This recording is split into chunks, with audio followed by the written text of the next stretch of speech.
Welcome back. Have you managed to figure out the command from previous video? Don't worry if you haven't, since it was a tricky one.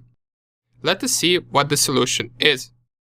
So if I navigate to my folder, which we created in the previous video, we wanted to copy our file3.py, which is our Python program, from folder directory to the desktop directory. And if you tried to solve it but didn't manage to, you probably went with command cp file3.py desktop. And if I press enter, this command probably surprised you since it created another folder, or pardon me, another file in the folder directory called desktop. This is because it read our command as if we wanted to copy our file into another file in the same directory, and we call that file desktop. And this is just how the command works. In order to successfully copy the file to desktop directory, we must run the command and specify the full path to the desktop as well as the name of the copy that we want. So it would look something like this. First, we're going to delete this desktop file since we don't need it. And then you specify cp file3.py and we specify the full path to the desktop, which is /home/mrhacker and then /desktop.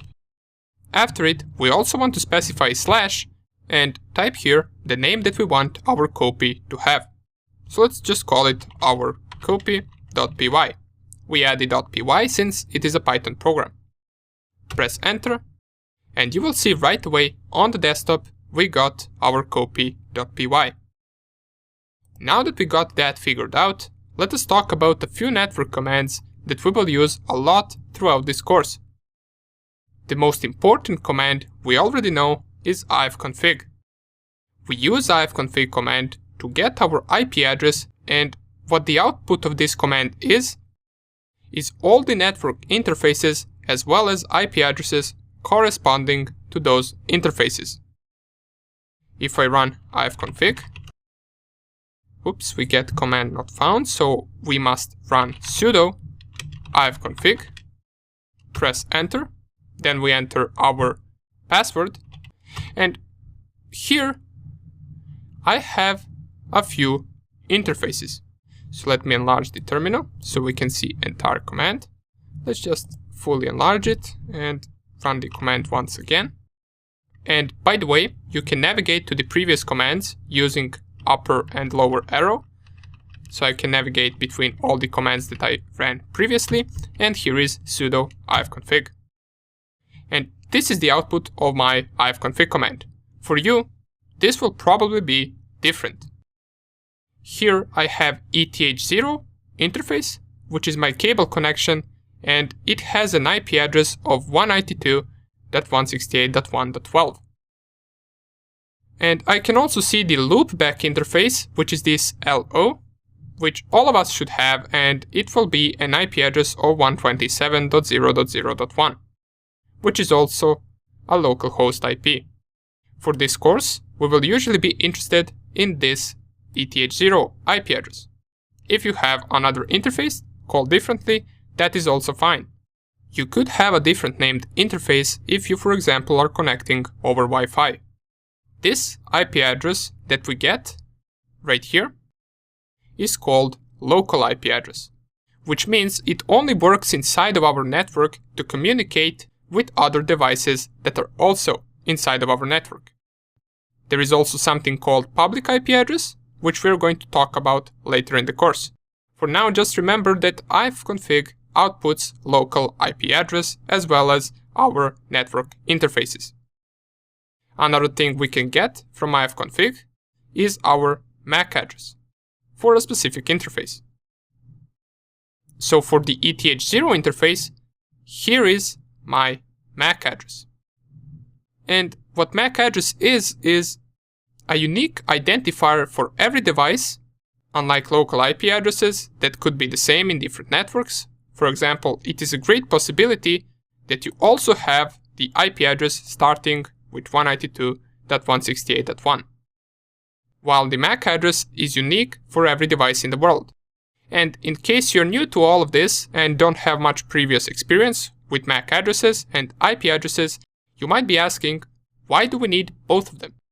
Well, let me explain like this. MAC addresses are unique and usable in communications with your neighbor machines or simply with machines that are on your network, while IP addresses are used to communicate over internet and they can also change. Remember it like this.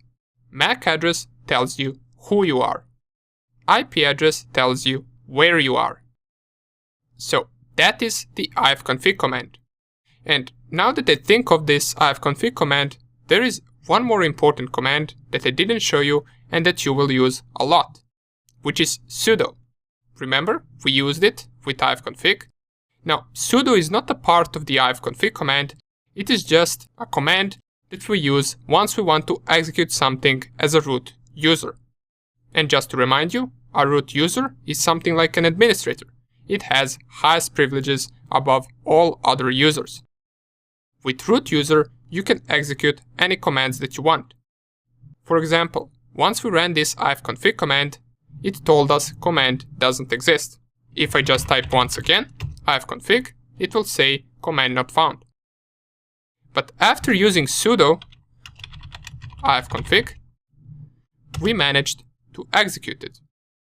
That is because ifconfig command must be ran with root privileges in order for it to execute. Throughout this course, we will encounter many programs and many commands that will require sudo in order to run. And sometimes there could be multiple commands at once that we must execute as a root user. There is one cool trick so you don't have to type sudo before every command, is to run at the beginning sudo and then su. Press enter, and if you're running sudo for the first time inside of one terminal session, it will ask you for your password and then it will log in into the root terminal. So everything you run from now on, you will run as a root account. Right now, I no longer need to specify sudo ifconfig, I can just specify ifconfig. And it will not tell me command not found, it will execute it since I am a root user. As it says right here, it is no longer Mr. Hacker, it is now root. If you want to exit out of this root terminal, you simply just type exit and it will go back to your Mr. Hacker terminal. Now, this can also be applied to files. Some files might be created only for root account to edit. For example, if we run the command sudo touch file1, we press enter, and if we, for example, type sudo nano file1, type here hello there, we Ctrl O to save and then Ctrl X to exit, we won't be able to edit this file as a normal user without the sudo command or without the root account. If I lower this terminal, here is our file 1, and the reason why we can't edit it is because this actual file right now has been opened and edited with root privileges. And once we saved it as a root. So right now if I try to nano it, it will tell me file is unwritable, which means I cannot write anything. Well, I mean I can, but if I try to save it, it will tell me right here, permission denied. So let's close this and open terminal once again.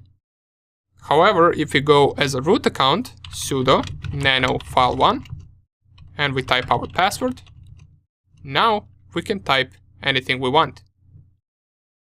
Just 1 second, it seems that we opened the wrong file. This is the file 1 that we created from the previous video that says today is a really good day. And to go to the file 1 that root account created, I believe it is one directory back. Or let's just go to the sudo user, type enter, cd Mr. Hacker, cd desktop, cat file 1.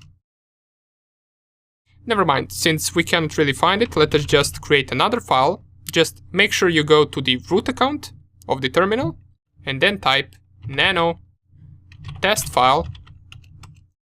And once you type nano test file, here type hello there. Save this. exit the root account. And if I lower terminal right now, we will see this test file right here on our desktop, but it also has this lock right here. This means we as a normal user cannot edit this file. We first need to go to desktop directory, so let's go to the Mr. Hacker and then desktop, and we nano test file. It will tell us once again, file is unwritable. Only root account can edit it. And this is something you will encounter a lot, so it is really important next time you see either something like command not found, or write protected file, or this requires root privileges, just know that it needs to be ran with sudo.